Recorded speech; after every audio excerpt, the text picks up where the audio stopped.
This episode is brought to you by Groove Washer, the best record cleaners and protective sleeves for your vinyl collection. Ask for the Groove Washer from your local shop or go to groovewasher.com. Discount code VinylGuide10.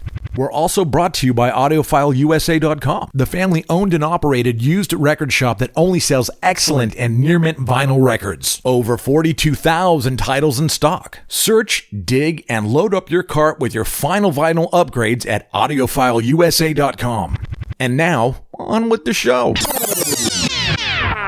Well, hey everyone, welcome to episode 339 of The Vinyl Guide, the podcast for record collectors and music nerds, where we get the stories of the record on the record. And this week, my God, my life continues to get surreal. I'm totally humbled to be speaking to an absolute legend and a real lovely guy, Mr. Kenney Jones. Now, I'm sure everyone knows Kenney from his time with The Who, The Small Faces, The Faces, as well as many other adventures, recordings, and rock and roll history. Today, Kenney shares all about those bands, the early days, the records of his youth, connecting with Don Arden, the stories behind The Small Faces' penultimate record, Ogden's Nut Gone Flake, his time hanging out with Keith Moon, joining The Who, unreleased recordings with Paul McCartney, playing on a Rolling Stones hit, the upcoming album and touring plans for The Faces, and much, much more.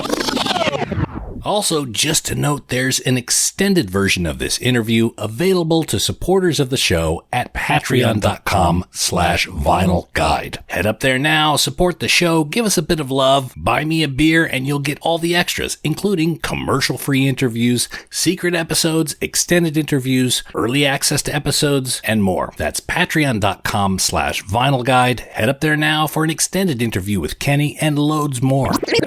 And finally, I'm asking each of you to make sure and follow The Vinyl Guide on your podcast app. Follow, subscribe, whatever your app calls it. It's free, and you get access to hundreds of other episodes, including episode 321 with Ian Anderson of Jethro Tull, Carmine Appice of Vanilla Fudge, Ozzy Osbourne and Cactus, episode 313, Peter Frampton, episode 300 of The Vinyl Guide, Glenn Hughes of Deep Purple, Black Sabbath, and the Dead Daisies, episode 257, and heaps more. Just click follow or subscribe in your podcast app or Spotify, whatever you're using, and it's absolutely free. Scroll, download, listen, and enjoy the Vinyl Guide podcast. That's it for the upfronts. Let's get into our conversation with an absolute legend of drumming, rock and roll, and life itself, Mr. Kenney Jones. Today on the show, legendary drummer of The Small Faces, The Who, The Law. A lot of the bands. A lot of your bands begin with the. Yeah, the Beatles. The Beatles. Well, the great ones are. The Rolling Stones, the Kinks. Plus, the head of Nice Records, who has recently put together a wonderful live set of The Small Faces in 1966. That's the one, live in 1966. It's a great find, I got to tell you. Tell me about this release. Some 55 years after it was originally recorded.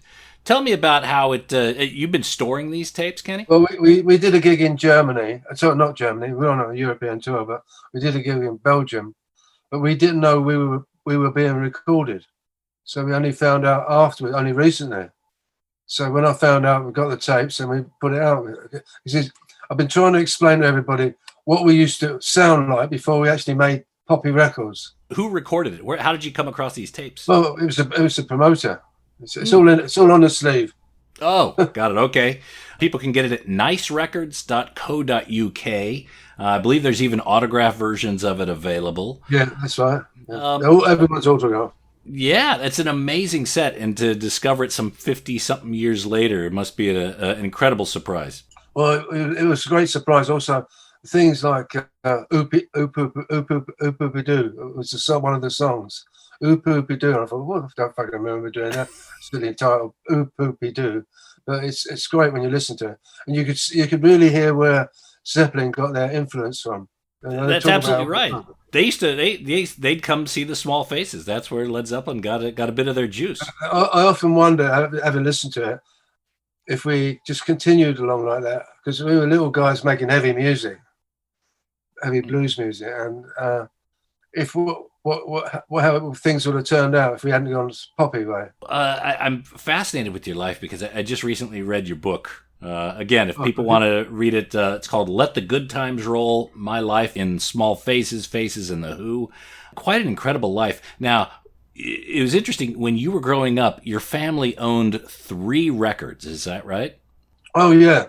One was the theme from Rawhide, from the film, from the single from the film.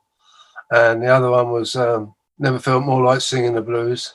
And 12 Street Rag, which I learned to play drums to more than anything, because that had a jazzy feel, you know. Yeah.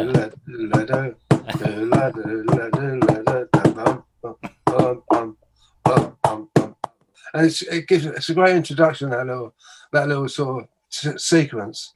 And I got into jazz big time. Now, it's interesting that had circumstances even been slightly different, you may not have ended up on the drums. For example, you went down to the shop with the banjo in mind. You were going to pick up a banjo.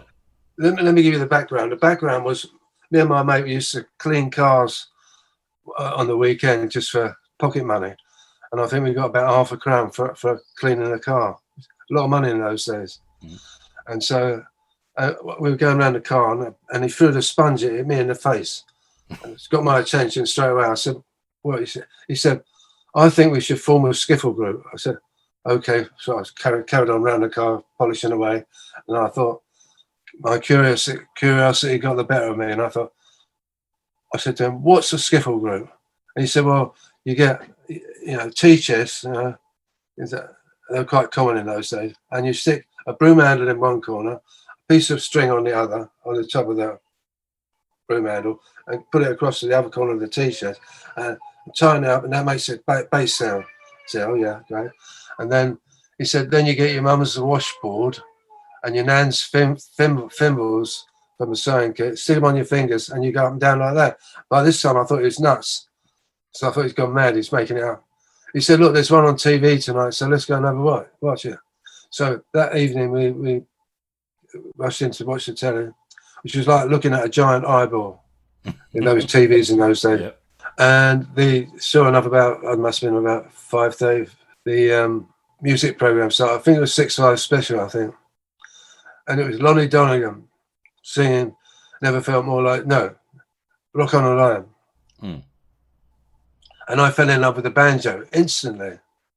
I just thought, what a great sound. And it had a great rhythm, And I thought, shit, I got it. And I remember seeing a banjo in a pawn shop next to Bethnal Green Station. So we rushed up there literally the next day to go and get this banjo. No money in our pockets, no idea how much it costs, no idea what to do, but we went in there to get it. So we got there, and the banjo had gone. So I thought, shit, what's happening? So we went in there, said to the guy, what's happened to the banjo? He said, well, the guy's got it. It's a pawn shop. He's paid for it. Come and collect it and gone. So we'll get it back. He said, I can't get it back. So we left there, and I was a bit miserable. And my mate said to me, you're quite upset about that. And I said, yeah, I am. I was looking forward to that. He said, well, look, my mate's got a drum kit. Shall I get him to bring it round this afternoon? I said, yeah, great. No. So the time went on, his mate brought a drum kit around, which turned out to be not a drum kit, bits of kit. Mm-hmm. And it turned out to be one floor tom-tom, a bass drum, and 2 sticks, one of them which is broken in half. So we spent most of the day trying to glue the stick together. No super glue in those days. Anyway, that was impossible. So I started banging it and playing it with 1.5 sticks. So I learned on 1.5 sticks. Did you ever end up getting a banjo and trying it out? I did. Many years later, I thought, I've got to buy myself a banjo. Of course, I bought the wrong banjo. I bought a lead banjo with a long neck on it. Mother of pearl. It looks fantastic. I still got it. It just reminds me never to forget where I started. Now, your parents, you said your family only had 3 records, but you fell in love with music fairly early on. How did you and your mates get records in those days, or was it pretty much exclusively? There was only one record shop. There's only one record shop on Bethnal Green Road in those days. Well, and it was next to a cafe, a coffee cafe, yeah. And so it was on the age, and it was fun to go in there and get the headphones and listen to them in a soundproof box. Mm-hmm. So we listened to records like that, and I fell in love with the Shadows. So the Shadows were. It was when Tony Meehan on drums was with them. Now, Tony Meehan, is he related at all to Pat Meehan? I'm sure it's in the family because they're all rogues. And Pat Meehan, he scouted for Don Arden. He's the one that discovered the Small Faces playing. Is that right? Well, the word got around to Don Arden's office, so Don Arden sent his right-hand man down, which was Pat Meehan, Senior, and he said, "Look, you built up a great following here over the last 6 weeks. We've heard about it, so I'd like you to come and meet Don Arden, and maybe we can sign you up." So we kind of all had a chat. Now we don't want to be professionals. We don't want to. We poo-pooed it. Next minute, we were all running up there. He had his office in Carnaby Street, and there was only 3 shops in those days. The shop that the office that Don Arden had, below it was John Stevens' clothes shop. Did you know of Don Arden at that time, or was that a new name to you? No, didn't know him at all. We went when we got introduced to him, and he gave us his life story. And he used to be an opera singer, so he said. Of course, he wasn't. He used to like to go, "Oh!" But anyway, he's like a big teddy bear. We all instantly sort of liked him very much, and that was it. He said, "I'm going to offer you a deal." I said, I'm going to put you on a wage where you get 20 quid a week each, or a percentage." So we said, "Okay, let's have a think about it." So can we go out of the room? We went out of the room, came back again to have a chat between us, and we said, "No, we want 60 each, and we also want a percentage." So we all agreed that. So when we said we want £60 a week each, and we want a percentage of the records, and he agreed. So that's what. I mean, he also said we want to give our mums and dads £20 a week each as well. Well, it sounds like you guys did a pretty good job negotiating with. It's the only fucking good job we did. We didn't know this rogue was going to turn around and screw us. But I got to say, all the time we're talking about this, because we eventually parted from Don Arden, but and all these stories went around and all that. But we did spend a lot of money in the clothes shops in Carnaby Street. So the only way we could get our money was every day I used to drive up to Carnaby Street, go into these 3 shops, John Stevens, Topper's, the shoe shop, and Lord John. Go there, and I used to buy 10 shirts and 5 pairs of trousers and come back home and sell them. There's the story about the first single, "What You Gonna Do About It?" where Don asked everyone to go out and buy just handfuls of the records so it would show up on the chart. We'll be back after these messages. Hey everyone, let me tell you about AudiofileUSA.com. AudiofileUSA.com is a fantastic place to buy used records online. AudiofileUSA.com has a heap of inventory, like tens of thousands of records you can search through online, and they are all excellent and near mint quality. These are your final upgrades, beautiful records that you can enjoy for years to come. AudiofileUSA.com is a family-owned and operated business, and they work hard to find the absolute cleanest records in the world and make them available to you. Head up there now, AudiofileUSA.com, search and dig through their selection and find the deals. Get a box of love on its way to you now from AudiofileUSA.com. Now, I know that you know that the Groove Washer is the best record cleaner in the world, but did you know that Groove Washer now makes archival quality record sleeves too? Yep, the world's best record cleaner is now making some fantastic sleeves and record accessories for a limited time introductory offer. The Groove Washer Groove Guard record sleeves are absolutely fantastic, so head up there now and try them for yourself. Go to groovewasher.com and use discount code VinylGuide10. That's the Groove Washer record cleaners, record sleeves, and other protection for your record collection. That's groovewasher.com. Now we return to the program, already in progress. No limits. There's the story about the first single, "What You Gonna Do About It?" where Don asked everyone to go out and buy just handfuls of the records so it would show up on the chart. Yes, that's true. But everyone in the music industry was doing that. Every major act, everybody was doing the same thing. So it would place in key chart positions. And if you buy it in certain shops and you buy X amount on the same day. What did you do with those records? Did Don pay you back for the records? Did you just buy them out of your pocket money? How did you? Probably sold them. I don't know. Yeah, because that seems to be a Don Arden tactic from others we've had on the show. What was he like to work with? Did you witness it? It was a great. Like I said, he was like a big teddy bear. It was very much like a father figure, to us. So we instantly warmed to him. Right. And he was great. He was great. He was true to his word. He broke us in no time. Before you know it, we were on Thank You Lucky Stars, the first TV show we ever did. He broke you in no time. In no time, you were broke. Good question. That's great. I like that. You got us broke really quickly. So I know we have limited time. I'm going to jump around to some of these career moments you had with Ogden's Nut Gone Flake, the biggest album of the Small Faces career. Yeah. Now, us as record collectors, we're always looking for those early pressings, and Ogden's is a remarkable piece of work, not only the music, but also the package, the die-cut sleeve and design. Yeah. Can you talk a little bit about how that came together? Yeah, I mean, we had a house called in Westmoreland Terrace in Pimlico, and we used to go around there and we used to roll all our joints in it with this tobacco, and it's a round tin of tobacco. It was quite common in those days, pipe tobacco. So the lid came off, and a packet of Rizlas was roll up joints and stuff like that. So we were sitting around. We got to come up with an album cover. So we're looking at we were scratching our heads, going, I don't know what we're going to do, And suddenly we looked down at the tin, the tin cover, and we looked at it, and it was Ogden's Flake tobacco. So we called it Ogden's Nut Gone Flake, because all we put is put nut gone in it, because when you're having a smoke, it makes your nut go. It makes you a stone. So that's how the title came about. So we immediately asked Ogden's Tobacco if we had their permission to use it. They kindly gave it to us.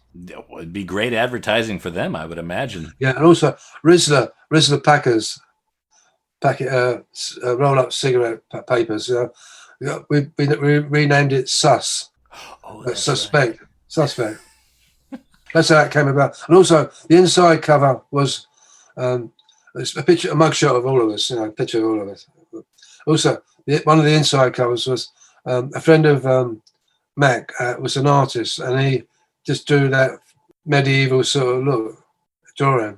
Now, I understand not long after Ogden's was released, Immediate Records floundered as financial troubles. They went bust, and we didn't realise they went bust. But what happened to the tapes? Like the that's what I'm still looking for now. If I could find the multi-tracks of Ogden's Nut Gone Flake, I would be happy as a soundboy, because I just want to remix it.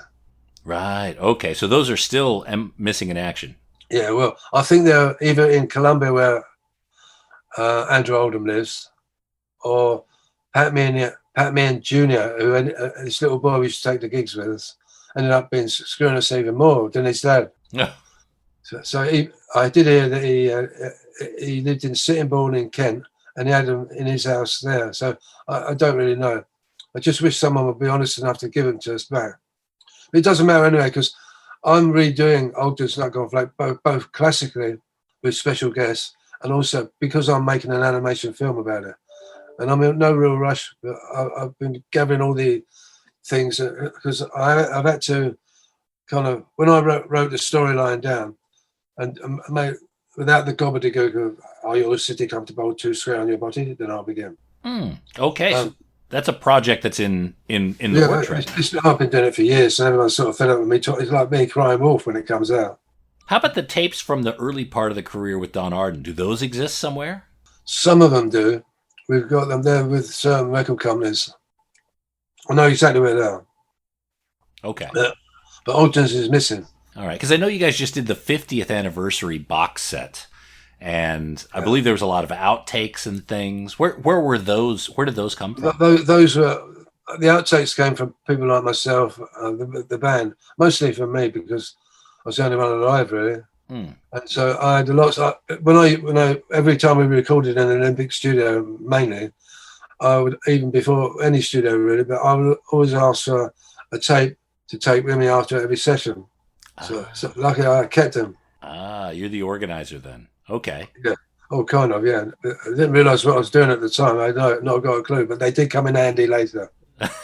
You got collected boxes and boxes of tape over the years. Is there anything else any other interesting performance? Because I know you have nice records. I've got loads. I've got loads. But the thing is, not just the Small Faces, but most bands I've been in. But I'm still working on different things and different ideas about doing certain things with, on Nice Records. Oh, wonderful. What's next on Nice Records? Can you talk about it after the Small Faces record? Not really, because it's all a very sensitive area. Because since this new problem came in with the EU agreeing to 50 years, and it goes back, all the songs and everything go back to public domain, which is crap. Whoever fucking agreed to that? Our government agreed to that. It's fucking stupid. Because 50 years, we're still here. You can't have our music. Fuck it, it's like stealing. So I'm the only record company that's actually done something about it. Other record companies have done it. They're not really record companies. They're bootleggers. Don't buy any bootleg shit. No. It's all crap. They make the covers look like it's official. It's not. But inside, the sound is crap. It's awful. And then none of the money comes to us. It goes into their pocket, which is really, really terrible. I feel like suing a lot of them. I think I'm going to sue Europe. You're now the band archivist. It sounds like you're collecting the tapes. Come on! I've got to do as much as I can while I'm still on this planet. Mm-hmm. For me, the fans, and still chasing money around royalties and God knows what from all the crooks that are involved with this. That's a full-time job in itself. Exactly. So it's a lifetime job. So tell me a little bit about, there's a single, Ready or Not, from 1974. Yeah. Tell me the story of that single. Well, Jackson Browne wrote the song, and I was in LA, and I thought, I wonder, it's when I was younger, and I thought, I wonder if I could sing. Or is it not just sing, but if there's anything else I can do apart from playing drums? It's really an exercise in finding out these dimensions, Mm-hmm. So I went in and recorded some songs, and I could sing a little bit. So I sang Ready or Not, because it was easy to sing. That ended up being a single. We put that out. I think on the B-side was a song called Woman Trouble. Mm-hmm. So I did that, and that went out because we didn't really promote it that much at all. So for me, it was just an exercise to see if I could do something. It's also fun to see it as a single. Yeah, you got it out of your system. I did. I did another one, which is called So High and Baby Blue Eyes.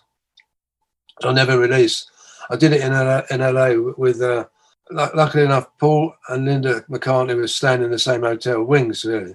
Mm-hmm. Denny Lane and Mentor Williams wrote the song. So we booked it in the studio, and I said to Paul, he said, where are you going? I said, I'm going into the studio to record a single for myself. He went, oh, can I play on it? I said, yeah. So he came along. So him and Linda and Denny Lane came along, and Al Cooper on guitar and Danny Cooch. But it was never released. It's still on your tape we box. recorded the song. I've got the tapes. I've got everything. So that's another thing I'm going to put out on Nice Records, because every time I bump into Paul McCartney, he goes, whatever happened to that song? So I didn't release it. Wow. You should make that a record store day single. Record store day. The only reason I haven't released it, I think, is I'm so embarrassed about one of the lyrics in there. Because Mentor Williams, it goes, sings wrote a thing, it goes, in the canyons of my mind. Oh, fuck, it's terrible lyric. In the canyons? Oh, there's a lot worse lines out there. Oh, God. I didn't want to be remembered for In the Canyons of My Mind. What's it called? Is it called In the Canyons of My Mind? No, that's not. It's called So High. So High. Okay. Got it. Well, hopefully one day we'll get to enjoy it. Tell me about, because you recorded with Wings on the Back to the Egg album as well. Yeah. Is that right? Yeah. And that was a rockestra. A lot of artists. You were one of many. Rockestra was great. We did it for charity for Campuchia at the Odeon in Hammersmith, before when it was called the Odeon Hammersmith. And it was great because me and John Bonham played on it. That was a live gig. after recording it in the first place, we recorded it. We did this song with Bonham and I. I remember we got these great big. They put us on 2 giant drum risers or risers. Like, fuck, like, with the kit on the top. Fucking hell, like you need a ladder, a big ladder to get on them. So Bonham and I go, fuck this off. So it's playing away, and we had to wear these top hat and tails, silver lining, glittering. And Pete was on it, Pete Townsend as well. It's the only one that came on an horrible brown suit. He refused to wear it. So quite funny watching him in a horrible brown suit, watching him playing away. Well, I think, I mean, it was the one time also Dave Gilmour of Pink Floyd was there. You had Beatles, you had the Faces, you had, the Who. It was... Yeah, these little things, I think, because, I mean, we all knew each other socially and been in each other's studios and whatever. In those days, there weren't that many bands around, so it's like being in like being in one great big band. Mm-hmm. That's the feeling, music in the industry. I came to learn that you had also played on the Stones' "It's Only Rock and Roll." Yes. When you were playing, were you trying to pick up a Charlie Watts type vibe, or because it sounds like Charlie? It's the way I played. But what happened was, Ronnie Wood lived on Richmond Gate around the park. I lived on Kingston Gate, and Mac lived on Sheen Gate. The park closes at 8 o'clock every night. So Woody would always give me a call just before I got one leg into bed, about midnight. He go, Kenney, we haven't got a drummer. Oh, all right, Ronnie, go out. You go around there and you don't know who would be there. One day Paul McCartney would be there. Next minute someone else would be there, or Bob Dylan or whatever. This time when I went round there, I had to go around the outside of the park now, and I had a drink, so I'm trying to, don't arrest me for drink driving.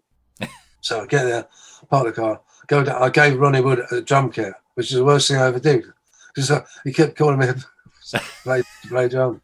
So I found myself behind the drum kit. Then Jagger was there.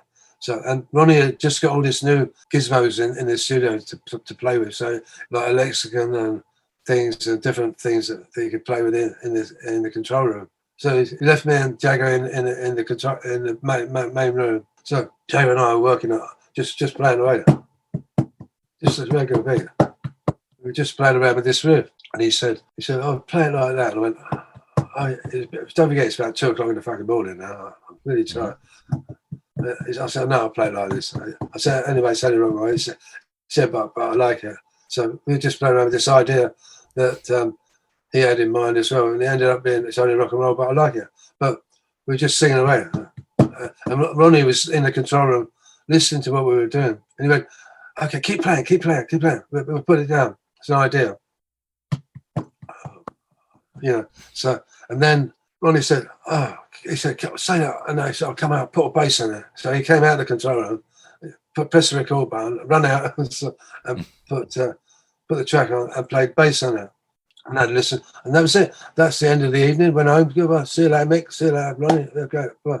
And I thought no more of it. I thought just a little jam, a little idea that someone. That was it. And I did hear after that the Stones went in the studio with that idea to re-record it, the idea, and they couldn't capture the feel that Jagger and I got. So they decided to keep it. So when I found, and then it ended up being a single. So when someone told me, I went, "Fuck." So I called Charlie up straight away. I said, "Charlie, I never intended to play on your record, on your album with the band." I said, "It's complete." I told him exactly what happened. He said, "No, it's okay, Kenny. Sounds like me anyway." so that Charlie's was a beautiful guy, lovely guy, typical Charlie. Now, do you and Rod and Ronnie still get together? I understand that there's been some additional recording for the Faces. Well, between all the tapes I've got and between all the tapes that Ronnie's got and Rod, I got about 49 pieces of music of Faces stuff, but not unreleased, and some not released, some released, and Ronnie's found about 90 pieces of ideas now. So between the two of us, we put this stuff together, and we started to record some old tracks and work on old stuff with a mixture of new stuff. So that's where we are now. We've done about 12 tracks with Ronnie and I, and then Rod has sung on about 6 of them. We're still working on it. It's work in progress. The idea is we'll finish it sometime this year. In between the Stones working their backlog tour in the Europe now. Ronnie's over in Amsterdam rehearsing for a couple of weeks with the Stones. Rod's doing his Vegas shit, get out of the way. So between all that, we'll go into the studio and we'll start finishing it. With the idea that we were going to get together anyway because for the Faces 50th anniversary, which is just before the pandemic. So we're now 3 years late. So we've still got to celebrate our 50th anniversary 3 years later. So we should call the album 3 years later. So it's a new album, possibly some shows. Do you think you'll do some shows? Oh yeah, to back it up? No, the record company want us to promote it. So we said we'll agree. We'll do some key dates. So we do some in England, then we go straight to America and do some key dates across America. Oh, phenomenal! And I'm hoping we can do New Zealand and Australia. Oh yeah, that would be lovely. Now, understanding the history of the Faces were a real hard partying band. I mean, we hear a lot about Led Zeppelin and we hear a lot about the Who smashing things up, but the Faces were an incredibly hard partying band. What were some of the crazy nights or some of the hotel damages you remember with the Faces? I know you're gonna ask that. I'm sorry, I can't repeat it. I can't let the cat out of the bag. But yes, we did it. Whatever I'm about to ask, you did it. Yeah. You were with Keith the night before he passed. Is that right?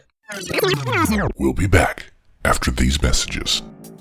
Psst. Well, hey everyone, it's Nate here. Rather than running our sponsor ads again, can I give a plug for our Patreon page here? Patreon.com/Vinyl Guide, where right now there is an extended interview and it's totally commercial free. And quite frankly, I'm sure you all know podcasts only really exist because of the support of the audience. And that's what I'm here to ask you for. Please consider supporting the show, $5 or $10 a month, whatever you can afford. Because if you're listening to this now, some into the episode, that's great. You're enjoying it. I'm glad you're enjoying it. For that, I would ask you to please consider supporting the show. Patreon.com/Vinyl Guide. It's super important. It's like a direct lifeline to us here. And it's a huge signal, and the support is so welcome and helps keep this podcast going. Each week I put extra stuff up there, extended interviews, and it's all ad-free, and it's early, and it's all that kind of stuff. So that's what I'm going to do. I'm going to ask you politely, please support the Vinyl Guide, patreon.com/Vinyl Guide. All right, that's it. Back to the show. No limits. You were with Keith the night before he passed, is that right? Yes, I was filming a band with Glyn Johns for Atlantic Records, and it was kind of half American and half made up of members of half American, half English. And we were just about to sign with Atlantic Records for about $1.5 million, which was quite a lot of money in those days. I came back from America after visiting the other half of the band, and Paul McCartney, who was having the premiere of the Buddy Holly film he'd produced. He's having the premiere, but he had a party, the after party, before the film. So I went straight off the plane, straight to this club called Peppermint Park in Leicester Square. And so I found myself sitting on a table with Paul and Linda, Keith Moon and his girlfriend, and Paul's brother was there, who was in the scaffold at the time, and David Frost, who ended up being Sir David Frost. And just sitting around talking, and Keith and I just got talking, and he said, I told him what I was up to. What are you up to? Yeah, so I told him just got off a plane about the band and that. Great. I said, what about you? How you doing? He said, well, I'm not had any drinks or drugs or anything for. So I'm on these, especially drinking. So we like to do more than anything. And so he was telling me he was on these pills that the doctor gave him. If he has a drink, it make you violent. He's sick and ill. So I'm not taking those at all. I take these pills, and if I take one, I've got to take them every day. So after the film, we went around, watched the film. Then everyone said goodbye to each other. When I was living in Amsterdam at the time, went all the way up there, back home, after saying goodnight to Pete, the rest of the band, and Keith, just see you. And that was it. Woke up the next morning. You know, when you wake up in the morning, you just put the TV on, go to the channel. The news came on, and it said, Keith Moon was found dead in his flat from a drug overdose. I went, it can't be. I just was with him. I thought, what's he done now? It's a practical joke. And it ends up being true. So when I joined the Who, like, it must have been only 4 months later. So there was a time period where Pete and Roger and John, they weren't sure if they were going to continue. Exactly. So I get a call from Bill Curbishley, the Who's manager at the time. And he said, look, Kenney, said, I'll come straight to the point. The band have had a meeting. They've decided to stay together and they want you to join the band and not considering anyone else. I said, well, that's very nice, but very flattering, Bill, but I can't. And I could almost hear his chin drop. He went, what do you mean you can't? I said, well, I've got another band I'm doing at the moment. I'm just about to sign to Atlantic Records. He said, look, Pete's coming into the office this afternoon. Why don't you come in and have a chat with us? So I said, okay. I'm always happy to see Pete. And it was only down the road. It's in Mortimer Street. So I met with Pete and Bill Curbishley, sat around for a couple of hours talking about the good old days, things like the European tours we used to tour together and the English one, Mooney and all that shit. The good old laugh. And then Pete just turned around and said, Kenney, you've got to join the band. You're one of us. You're a mod. You come through the ranks with us. So I said, I'll tell you what, Pete. I said, look, I'm forming this band. I said, yeah, luckily they're in town. The American half are in town now because we're rehearsing. I said, I'll go and meet with them and see what they say. And he said, okay, great. So I went straight from that meeting, straight round to the band who was staying in a little flat in London. And I said, look, I come to the bar. I said, look, I've been asked to join the Who. And I said, you know, it's very tricky for me because they're great friends of mine. And they all said, Kenney, you've got to join the band. You must do it. So gracious. And I said, that's very kind. So that was it. So once they said that, I thought, okay. So I went back and said, yeah, I can do it. I did agree on that meeting. If I joined it, there's no way on earth I was going to copy Keith Moon at all. And that's when Pete said to me, he said, look, we now have an opportunity because Keith's gone to do something completely different. I thought, great. So certain things I can do. I like Keith's feels now and again, and I can do that, but I'm a lot straighter drummer, so I'm not going to copy him. And that was that. In the end, we never ever did anything completely different. Well, the only thing we did was You Bet, probably. Were there demos that Keith had done for what became Face Dances? Was there any template that was set at that point? No. These were new songs that Pete had ideas for, and so that was that. Okay, because you'd worked with Pete quite a bit prior to that, so you guys already had a working relationship. Exactly, yeah. How was the relationship with John Entwistle? Because you being part of that rhythm section, you guys needed to have a special bond there. How was it forming that? I used to do a lot of sessions for other people in between the bands anyway, because I used to like doing sessions. People used to want me to play on their record. And when I get there to some of these sessions, most of them anyway, John Entwistle was there playing bass. So we played bass on it. But also because we toured together Europe and went to Australia and England, you name it. We'd also known each other. We used to like red wine and we used to jam together. So it's great. So I knew John quite well. So they were all friends, and because of that relationship, the working relationship between the two bands, we got to know each other. John, with his bass style, how was that different from playing with, say, Ronnie? Well, when people ask me what was it like playing it with the Who, I said, well, playing with John on my right and Pete on my left, it's like playing with two lead guitars, one on the bass end and one on the top end. So that's exactly what it's like. So, and the reason that Ronnie Lane, his bass player, the reason he became such a great bass player, because when we first met, he played lead guitar. When he was learning to play and I was learning to play drums, he was going,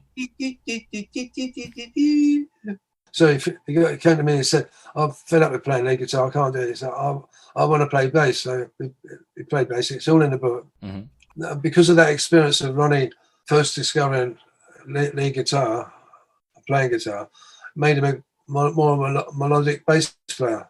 And Emerson was the same. I found when I joined the band, I found myself with my bass drum patterns were fairly simple, but in the end, Emerson was going all over the place, tapping his left hand and all over the place.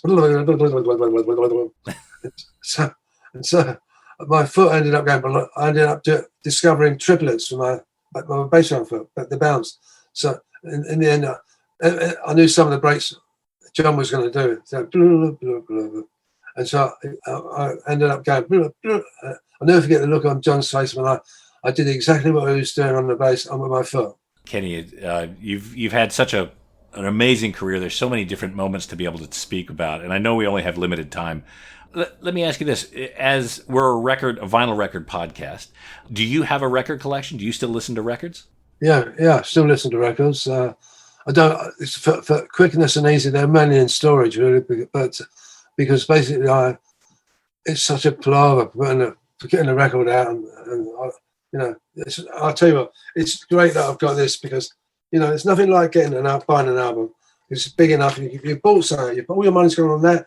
It's got a big photograph. All the sleeve notes you can read. They're not tiny. When CDs came out, I kind of got used to that. That was okay, but mostly everything is online now. Yeah, but having that big package in your hands, especially with the pictures and what you're doing with the small faces and the reissues. That's what people want. Yeah. They want to revisit it and mind see. You, when I have to apologise to people who bought this album because I had to wait about nearly 7 or 8 months so we could get our hands on the bloody vinyl. All the big record labels have bought shitloads of it and it monopolised the industry. So that's the first release on Nice Records, and you've got plans for more and more coming up, yeah? Oh yeah.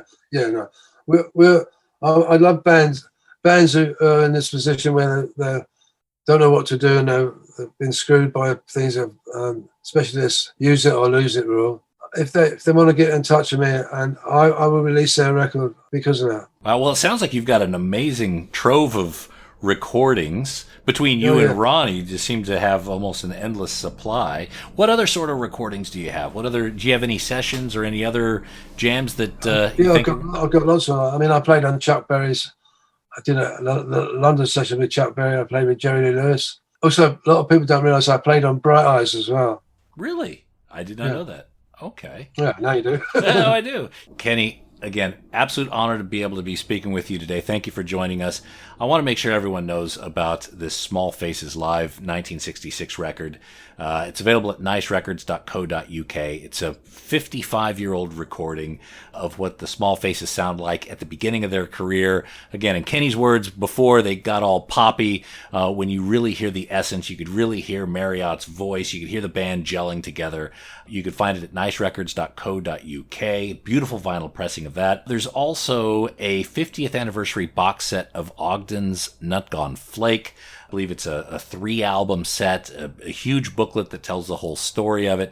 And again, this is a penultimate album, definitely one for the collection.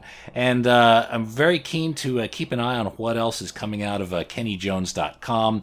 Sounds like there's some more Faces material coming up, possibly some tour dates coming up, and God willing, they'll even be coming down to little old Australia before too long. Kenny, thank you so much for joining us today, mate. It's been a real pleasure. Thank you.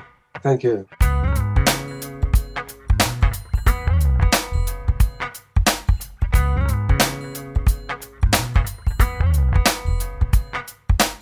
All right, there he is, Mr. Kenny Jones. Very humbled he came on the Vinyl Guide. Thank you, Kenny. Everyone, check out that Small Faces album up at nicerecords.co.uk. You can follow Kenny at kennyjones.com, see what he's up to. And of course, you can hear an extended version of this interview at patreon.com/vinylguide. All Alrighty, and that's it for this episode of The Vinyl Guide. Thank you so much for tuning in. Please share these episodes on your social media. Put them on Facebook, tweet them out on Twitter, and of course you can always leave us a positive review on iTunes. Head up there now, give us 5 out of 5 or 10 out of 10 stars, whatever you got. Say something nice, make us blush, that is always helpful. And we'll be back shortly with a brand new episode. So until we talk next time, get out there and buy some records, people.